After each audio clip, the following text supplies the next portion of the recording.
KPG studios ಕಡೆಯಿಂದ ಎಲ್ಲರಿಗೂ hi ಎಲ್ಲೋ ನಮಸ್ಕಾರ. ನಾವಿವತ್ತು ಡ್ರೈ ಫ್ರೂಟ್ಸ್ ಲಡ್ಡು ಹೇಗೆ ಮಾಡೋದು ಅಂತ ನೋಡೋಣ. ಸೊ ಮೊದಲಿಗೆ ಬಾದಾಮಿ, ಗೋಡಂಬಿ, ಪಿಸ್ತಾ ಇದನ್ನೆಲ್ಲನೂ ಚಿಕ್ಕದಾಗಿ ಕಟ್ ಮಾಡ್ಕೊಬೇಕು. ಡ್ರೈ ಫ್ರೂಟ್ಸ್ ಅಂದ್ರೇ ತುಂಬಾ ಹೆಲ್ದಿ ಅಲ್ವಾ, ಅದೇ ರೀತಿ ಡ್ರೈ ಫ್ರೂಟ್ಸ್ ಕೂಡ. ನಾನೀಗ ಒಂದು ಸ್ಟವ್ ಮೇಲೆ ಬಾಣಲಿ ಇಟ್ಟು ಅದಕ್ಕೆ ಸ್ವಲ್ಪ ತುಪ್ಪ ಹಾಕಿ ಇದು ಹಚ್ಚಿಟ್ಕೊಂಡಿದ್ದೀವಲ್ಲ ಎಲ್ಲ ಡ್ರೈ ಫ್ರೂಟ್ಸು ಹಾಕ್ಕೊಂಡು ಅದನ್ನು ಫ್ರೈ ಮಾಡ್ಕೊಬೇಕು. ಅದ್ರ ಜೊತೆಗೆ ನೋಡಿ ಕಿವಿ ಫ್ರೂಟು ಮತ್ತು ದ್ರಾಕ್ಷಿ ಇದನ್ನು ಕೂಡ ಹಾಕಿ ಫ್ರೈ ಮಾಡ್ಕೊಂಡು, ನೀವು ಬೇಕಿದ್ದರೆ ಸ್ವಲ್ಪ ಕೊಬ್ಬರಿ ತುರಿನೂ ಹಾಕ್ಕೊಬೋದು. ಸೊ ಎಲ್ಲನೂ ಚೆನ್ನಾಗಿ ಸ್ವಲ್ಪ ಫ್ರೈ ಮಾಡ್ಕೊಳ್ಳೋಣ. ಫ್ರೈ ಮಾಡಿಕೊಂಡು ಸೈಡಲ್ಲಿ ಎತ್ತಿಟ್ಕೊಳ್ಳೋಣ.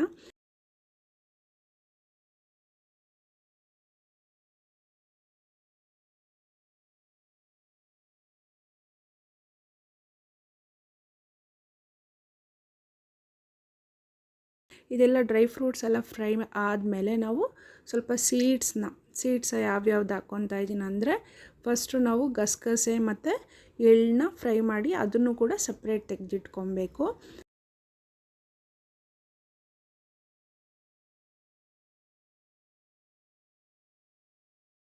ಅದಾದಮೇಲೆ ಇದು ಕುಂಬಳು ಬೀಜ, ಆಮೇಲೆ ಕಲ್ಲಂಗಡಿ ಬೀಜ, ಸೂರ್ಯಕಾಂತಿ ಬೀಜ ಇದನ್ನು ಕೂಡ ಸ್ವಲ್ಪ ತುಪ್ಪ ಹಾಕಿ ಅದನ್ನು ಫ್ರೈ ಮಾಡಿ ಇಟ್ಕೊಳ್ಳೋಣ.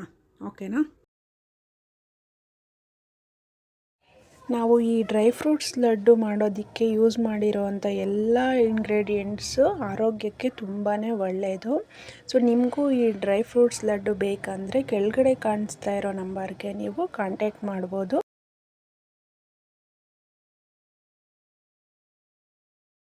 ಹಾಗೆ ರೋಸ್ಟ್ ಆದಮೇಲೆ ಸೊ ಇದನ್ನೆಲ್ಲ ಒಂದು ಮಿಕ್ಸ್ ಮಾಡ್ಕೊಳ್ಳೋಣ. ಬಾಣಲಿಲಿ ನಾನು ಚೂರು ತುಪ್ಪ ಹಾಕ್ಕೊಂಡು ಡೇಟ್ಸ್ ಬೀಜ ಎಲ್ಲ ತೆಗೆದಿಟ್ಕೊಂಡಿದ್ದೆ, ಅದನ್ನು ಸ್ವಲ್ಪ ಚೆನ್ನಾಗಿ ಒಂಚೂರು ಫ್ರೈ ಮಾಡಿದ್ರೆ ಅದು ಸ್ಮ್ಯಾಶ್ ಮಾಡಲಿಕ್ಕೆ ಈಸಿ ಆಗುತ್ತೆ ಅಂಥೇಳಿ ಇದು ಡೇಟ್ಸ್ನ ಈ ಥರ ಫ್ರೈ ಮಾಡ್ಕೊಂಡಿರೋದು. ಸೊ ನೋಡಿ, ಈ ರೀತಿ ಸ್ಮ್ಯಾಶ್ ಮಾಡಿಕೊಂಡ್ರೆ ನಾವು ಇದು ಡ್ರೈ ಫ್ರೂಟ್ಸ್ ಲಡ್ಡುಗೆ ಬೇರೆ ಏನು ಕಟ್ಟೋದಕ್ಕೆ ಬೇರೆ ಏನು ಯೂಸ್ ಮಾಡ್ತಿಲ್ಲ. ಇದು ಡೇಟ್ಸ್ದು ಸ್ವಲ್ಪ ಅಂಟಿರುತ್ತಲ್ಲ ಅದರಲ್ಲೇ ನಾವು ಡ್ರೈ ಫ್ರೂಟ್ಸ್ ಲಡ್ಡು ಕಟ್ಟೋದಕ್ಕೆ ಬರುತ್ತೆ. ನೋಡಿ, ಸ್ವಲ್ಪ ಇದನ್ನು ಏಲಕ್ಕಿನೂ ಸ್ಮ್ಯಾಶ್ ಮಾಡ್ಕೊಳ್ಳೋಣ. ಈಗೆಲ್ಲ ಫ್ರೈ ಮಾಡಿಟ್ಟಿದ್ವಲ್ಲ ಅದ್ರ ಜೊತೆಗೆ ಡೇಟ್ಸ್ನ ಸ್ಮ್ಯಾಶ್ ಮಾಡಿ ಇಟ್ಕೊಂಡಿದ್ದೀವಿ ಮತ್ತು ಏಲಕ್ಕಿ ಎಲ್ಲನೂ ಚೆನ್ನಾಗಿ ಮಿಕ್ಸ್ ಮಾಡ್ಕೊಬೇಕು ನೀವು ಸೌಟಲ್ಲಿ. ಸೊ ಚೆನ್ನಾಗಿ ಮಿಕ್ಸ್ ಮಾಡಿಕೊಂಡು ಅದನ್ನು ಚಿಕ್ಕದಾಗಿ ಉಂಡೆ ಥರ ಕಟ್ಕೊಬೋದು. ಇಲ್ಲ ಬೇರೆ ಏನಾದ್ರು ಶೇಪ್ ಕೊಡ್ತೀವಿ ಅಂದರೆ ಸ್ಕ್ವೇರ್ ಥರ ಮಾಡ್ತೀವಿ ಅಂದರೆ ಆ ರೀತಿಯೂ ನೀವು ಮಾಡ್ಕೊಬೋದು. ನಾನಿಲ್ಲಿ ಇದು ಉಂಡೆ ಥರನೇ ಲಡ್ಡು ಥರನೇ ಕಟ್ಕೊಳ್ಳೋದು ನಿಮಗೆ ತೋರಿಸ್ತೀನಿ ನೋಡಿ. ಡ್ರೈ ಫ್ರೂಟ್ಸ್ ಅಂತೂ ಹೆಲ್ತಿಗೆ ತುಂಬಾ ಒಳ್ಳೆಯದು.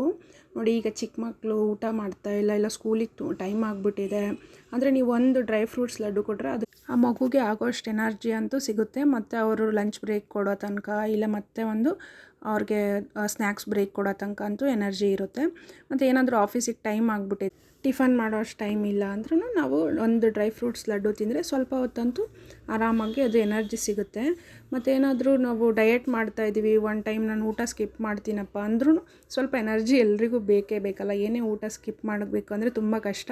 ಸೊ ಆ ಟೈಮಲ್ಲೂ ನಾವು ಇದು healthy recipe dry fruits laddu ಒಂದು ತಿನ್ಬೋದು.